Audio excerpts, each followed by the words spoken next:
All right, here we are, ladies and gentlemen, hopping into game number 2, a much smaller map, and spawning up here in the top left-hand corner of the map, leading up to Series 1 and 0, the green Zerg player. Give it up for Isaac PandaBearMe Fox. That's such a sick name. Right? Isaac Fox. Isaac Fox. Sounds like someone out of Batman. Yeah. All right, in the bottom right-hand corner, representing Storm Gaming, he is the Purple Terran player who needs to bring it back. It is UpATree.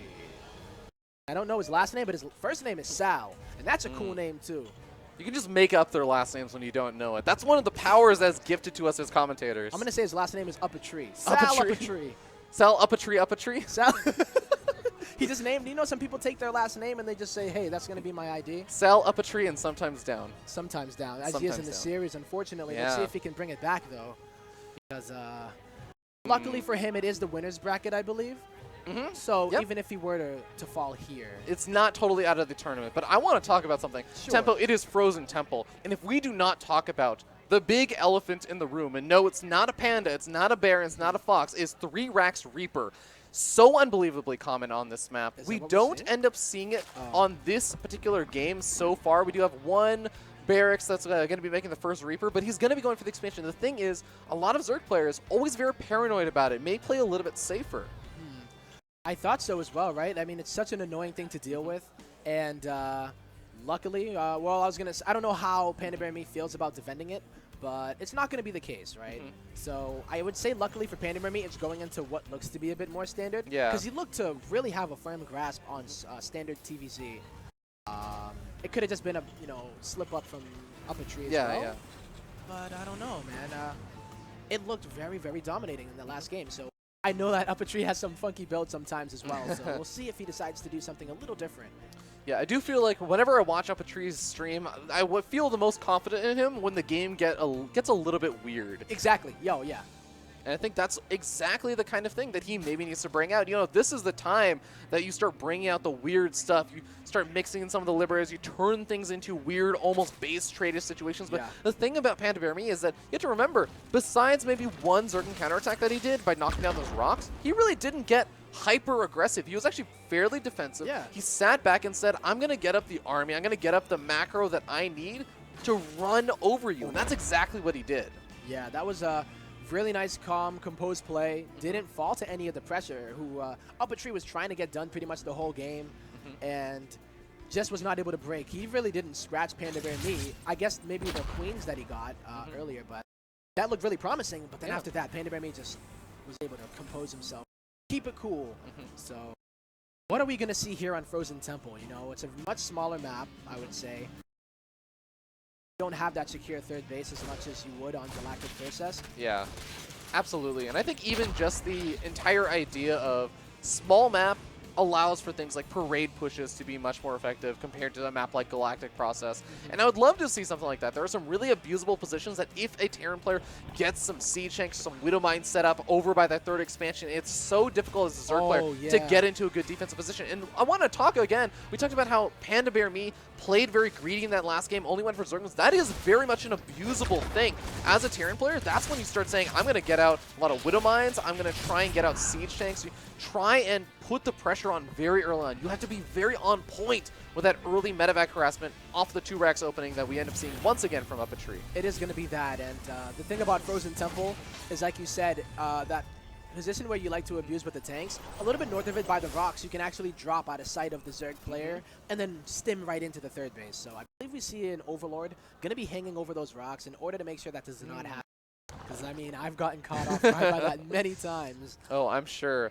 We do have the double evolution chambers down once again for PandaBearMe, getting up the melee and carapace upgrades, his tried and true standard. And this time we do have 2 engineering bays being plopped down. A little bit later than the 1-1 starts up for PandaBearMe, but honestly, Tempo, I'm actually pretty okay with it. Me too, exactly, yo. So this, he goes in here. There are only 5 Marines in that other one, and he's just going to go for it, right? PandaBearMe up to 47 workers here. Yeah, he is going to be trying to move across the map, seeing what damage he can get done. Going to be unloading just so he can start to take out some of that creep, shut down some of that creep spread, because, again, small map makes it very, very scary when that creep spread gets right across the map and right in front of your face. Yep. Well, I'm a little surprised. It looks like UpATree wants to go right here at the frontal. Not going to try to sneak up at all. He says, I am here. The queens are here. Target's down a pretty high energy one, but he does not get it. Wow, good micro from PandaBearMe. Is going to force the lift up. Even gets those medevacs a little bit lower on health. Stims, I never noticed that. There's a little stim icon that when Marines inside the medevac wear out on stim. Oh, really? Inside? I never noticed that. I don't know if I noticed it either. 98% useless specs with Fear Dragon. Honestly, that's a pretty useful one. I would say at least like 72. Yeah, probably. We do have the Roach Horn also being thrown down right now, so PandaBearMe looking to get out some of those Ravagers to, and of course it's helpful for dealing with the medevacs, especially once the Infestors start coming out, but Lair is finally going to be finishing up over here for PandaBearMe. A fairly late Lair. I think that PandaBearMe, honestly though, has gotten away with that early Ling, pure Ling style with just a couple of queens. Yeah, very easily, and guess what? This time, he was not able to get any of those queens at all. He might have used a transfuse, but honestly, that's what the queens are there for. Love the fact that he took out those rocks. It's going to allow him to set up some flanks whenever the fourth decides to get pressured here by UpATree. I didn't see the third base, though. I think this time... Okay, he's putting it on. He's putting it on. Yeah, the worker supply does tell the tale right now, though. PandaBearMe is sitting at 63 workers to UpATree's 42, and UpATree's pushing across the map because he knows he has to get something done. He does stim forward and actually gets into a pretty good position. There's a counterattack inside of the natural base here of UpATree, who left his wall down. Oh, he's going to be taking some damage. Yeah, he has to micro on two fronts. Can he actually deal with it?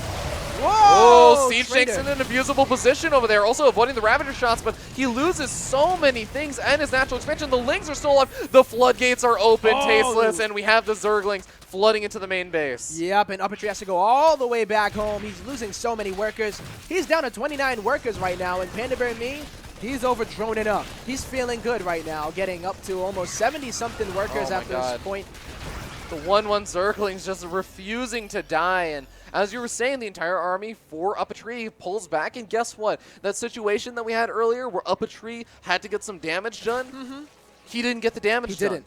And now we're looking at this. I mean, the fact that he didn't get damage done and then took damage as well, he hasn't even had his third base completed yet, so he's not really falling back on Triple Mule at this point. He's getting doubled in supply, and PandaBearMe, he's feeling good. He has his 1-1 completed. He's getting up the Infestation Pit, and I don't even think that UpATree has enough army to really pressure around and then actually have anything to defend his third at the same time. So, he's going to try, though. You know, boy's got heart. He's going to make sure that PandaBearMe does not get too comfortable. Yeah, he's better micro those Siege Tanks in the medevacs as if he had an Archon partner sitting beside him because he's got a lot of work to do. But so far, I mean, getting a couple of good pickoffs on some of those Ravagers is definitely nice, but you have to remember, 2-2 finishing up. We have the Infestation Pit that just finished up for PandaBearMe, and once that Infestation Pit finishes up and the Infestors start coming out, suddenly Fungal Growth, the big game changer. Yeah. I mean, it was such a big game changer in the last game, too, right? He got a really good Fungal. And now, UpATree, you know, he's going for this tank style with the Marines and the medevacs. He does need to remake a lot of his economy. So he can't just flood out the Marines, you know. Usually you'll see a big wave of production getting added on by the Terran, and they can actually afford it. Right now, he's trying to get back into it. I mean, these Siege Tanks are doing some serious work, and PandaBearMe is finally starting to catch up with them. Just a mass flood of Zerglings, but the Hive Tech is on the way. Once again, we are running into that point where PandaBearMe is just spiraling out of control in terms of power, and UpATree has not been able to shut them down. It's not about the fact that PandaBearMe isn't able to break UpATree or anything. It's just that PandaBearMe doesn't have an interest in doing so until he has that guaranteed winning composition. Yeah, I mean, it's a good way to play. Just use the Lings in order to try to get some counter damage done. There's no reason for him to attack, right? Like, why would you have to attack when you have the economic advantage and you're not even maxed out just yet, and you're teching up into an almost unbeatable composition from the position that UpATree is in right now. So, given the game circumstances, he gets up to those ultras, it's going to be really tough to deal with. And once again, look at these run-bys. They're so good.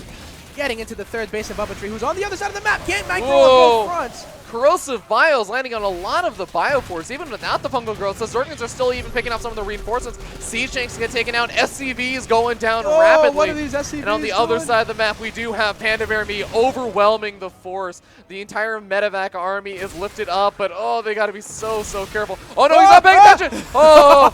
Still ends up losing a few of them. Still, right? Oh my goodness, my heart. But now UpATree has to get home. But what is he coming home to, Fear Dragon? A bunch of Lings inside of his base.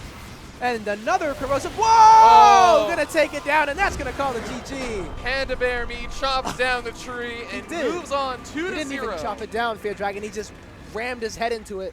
And more tree damage than cranium damage was done this day. Tree wasn't even chopped down. It just got taken out straight